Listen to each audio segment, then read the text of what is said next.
করছি পিৎজা, তার জন্য নিয়েছি আমি একটা রেগুলার পিৎজা ব্রেড। এই পিৎজা ব্রেডে দুটো পিৎজা ব্রেড থাকে, দাম নেয় 30 টাকার মতো, স্মার্ট বাজার থেকে নেওয়া হয়। এই পিৎজা ব্রেডটা আমি নিয়ে নিয়েছি। এখানে আছে আমার টপিংসের জন্য কর্ন, আমি ক্যালভিনেটারের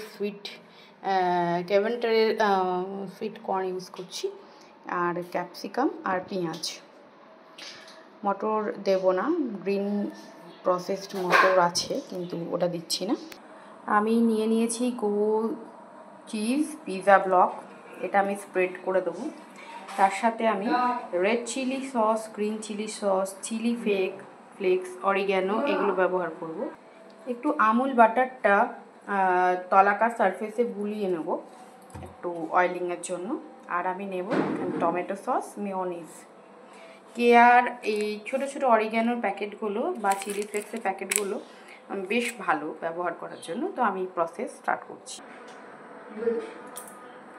আমি একটু চিলি সস ঢেলে নিচ্ছি।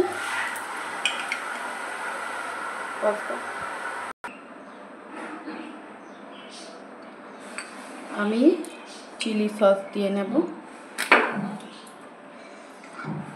নিয়ম পিৎজা সস দেওয়ার, কিন্তু আমি সসটা ঘরে এইভাবে রেডি করে নিচ্ছি।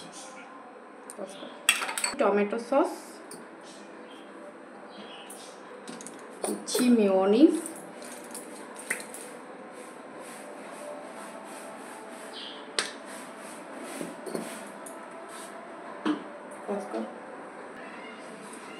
আমি সসটা একটু ছড়িয়ে নিচ্ছি।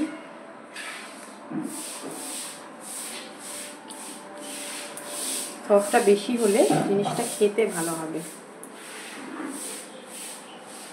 একদম লাস্টে টপিংসগুলো দেব।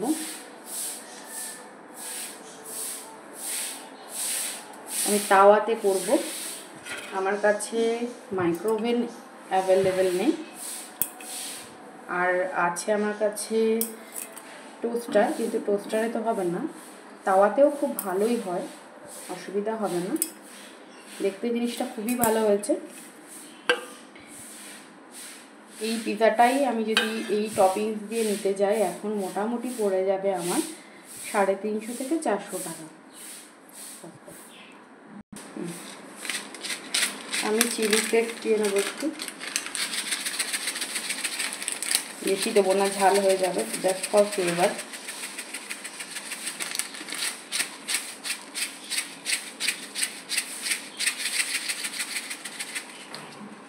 তারপরে দিয়ে নিচ্ছি অরিগ্যানোটা খুব টেস্ট আনে, ইটালিয়ান টেস্টটা মেনলি অরিগ্যানো থেকেই আসে, তো অরিগ্যানোটা দিয়ে দিলাম। আমি এখানে চিজটা হাতে নিয়ে নিয়েছি, কারণ চিজটা স্লাইস যে করবো, চিজটা অনেক বড়, পুরোটা খুলছে না, এইভাবে বের করে নিলে নষ্ট হয়ে যাবে, তো আমি এইভাবে ছিঁড়ে দিয়ে দিচ্ছি। অ্যাকচুয়াল এমনিও পিৎজার মধ্যে চিজটা গলেই যাবে। মোটামুটি আমার পুরো রেডি হয়ে গেছে, আর কিছু দেওয়ার নেই। এটাকে এবারে আমি বসিয়ে দেবো। আগে থেকেই গরম করে রেখেছি তাওয়া, এখানে বসিয়ে দিচ্ছি।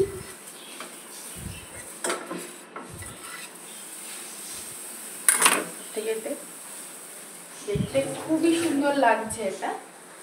আমি আরেকটু চিজ দিয়ে দিচ্ছি, যে জায়গাগুলো ফাঁকা আছে। এটাকে একটুখানি হতে দিতে হবে।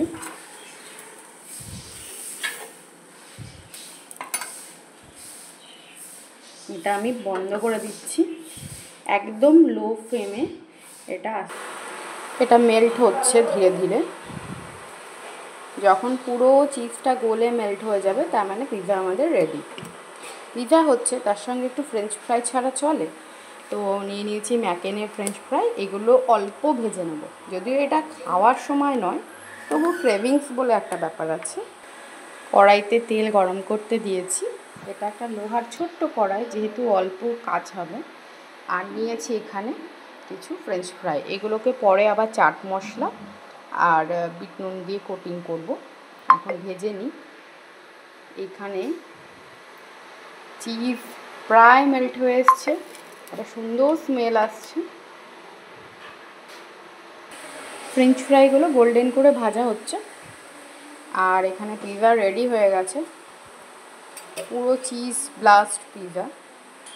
আর এখানে আমি চাট মশলা দিয়ে আর বিট নুন দিয়ে রেডি করে নিয়েছি কিছু ফ্রেঞ্চ ফ্রাই, আর কিছু এখন আমি তুলে নেব। রেডি হয়ে গেছে পিৎজা, পিৎজাটা কাট করে নেব। আর এখানে আছে ফ্রেঞ্চ ফ্রাইস।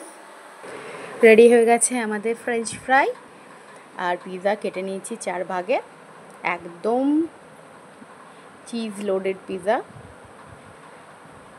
কেমন লাগলো অবশ্যই জানাবেন।